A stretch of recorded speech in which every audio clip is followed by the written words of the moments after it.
Today, we're talking about the chapters 5 through 9 of Eat That Frog.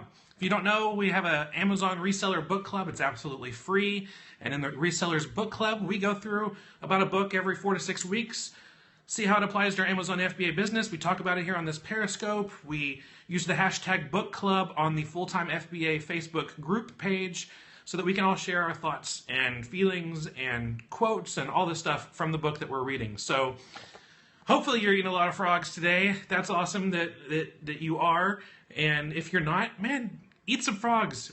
They taste so much better when you're done eating them. That's just a fact. Anyway, I want to jump right in to a few things in chapters 5 through 9 that really stood out to me when it comes to your Amazon FBA business. And if you haven't read this book or found out about it yet, you can go to fulltimefba.com/book club. You can sign up for the book club, and you'll get links to all the the books that we're going to be reading and walking through together. But Eat That Frog, it's a whole book about stopping procrastination, getting more done in less time. And how many of us need that? Yes, I do. More work done in less time.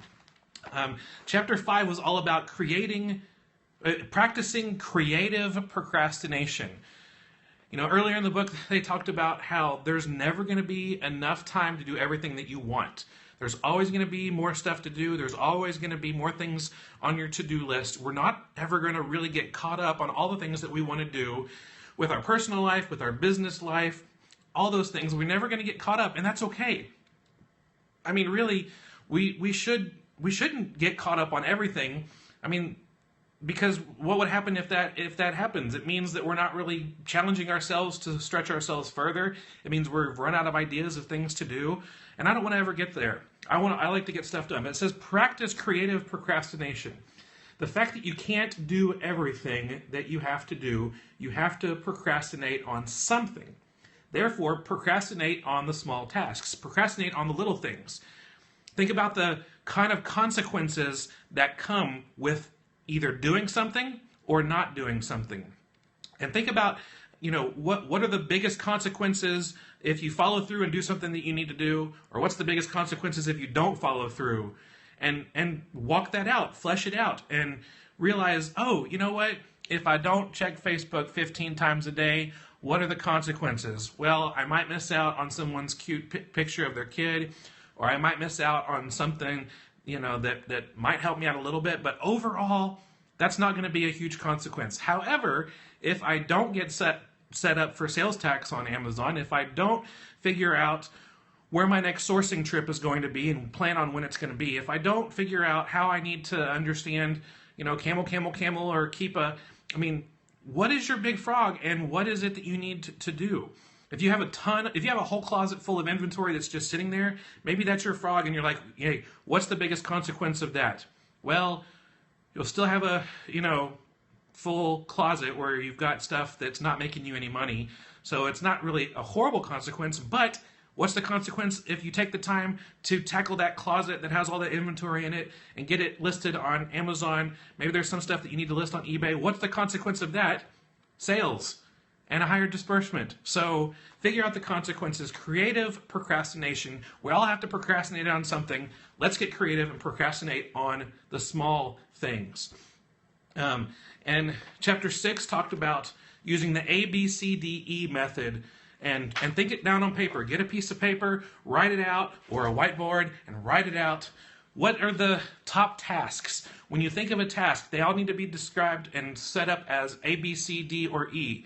A is something that you have to get done, and if you don't, huge negative consequences are going to happen. So that's an A type of task that you need to do. A B is something that maybe you don't have to get done, but it's pretty big important. It's something that you should get done. Maybe it's not a 100% must get done, but it's something that you should get done. That's a B task. C task is something where it'd be nice to do. It'd be nice, but there's no real consequence of it. No really big payout if you actually follow through with it. That's a C task. A D task is something, you know what, you shouldn't be doing it and you need to delegate it to someone else. It's still something that needs to get done, but you don't need to be the person who does that. You need to delegate that to someone else, whether it's a VA or someone in your neighborhood that you hired to take care of, taking stickers off or, other little tasks. It's things that you shouldn't have to do, still need to get done, but you can delegate it to someone else. And then E is tasks that you need to eliminate altogether. I mean, seriously, if it's not an income-producing task and you're trying to grow an income, especially a full-time income with part-time hours, E tasks are things that you need to eliminate. And so that's what Rebecca and I are doing right now. We're looking for the D and E tasks that we either need to delegate or eliminate. And that just rhymed, and that was fun. So that's that. And the last thing we're going to be talking about is finding clarity, focusing on the key results, the areas of your business, the areas of your life that bring out the most important results. And part of this, the section that really stood out to both Rebecca and I was about the great question. It says, here's the great question. The greatest questions you will ever ask or answer is this.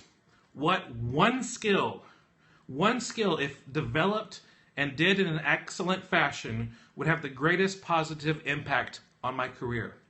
And this is going to be different for everybody.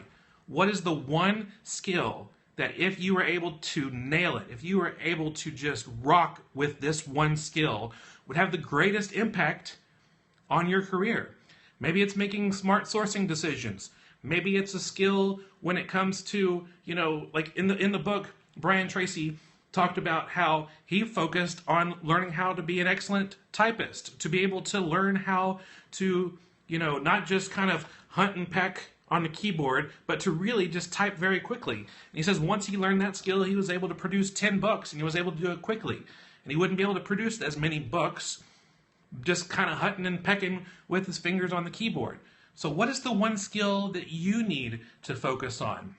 And it's a skill. It's something that can be, measured about how well you're growing and how well you're doing. Maybe there's a course out there that can help you with the skill, but what's the one skill that when you do it with excellence, when you do it with everything that you have, is able to have the biggest transformation on your career? So think about that, and that's your homework. Think about what your one thing is, what the biggest skill is you need to learn, and focus on that. And all the other skills that you need to do, maybe the secondary skills, the skills that come after that, don't waste your time on those until you've been able to master the first one. As always, we talk about focus. Follow one course until successful, F-O-C-U-S. It goes with the tasks that you need to do, and it also goes with the skills that you need to gain in order to be able to grow in your business. So those are the things in chapters 5 through 9 that really stood out to me in the book, Eat That Frog.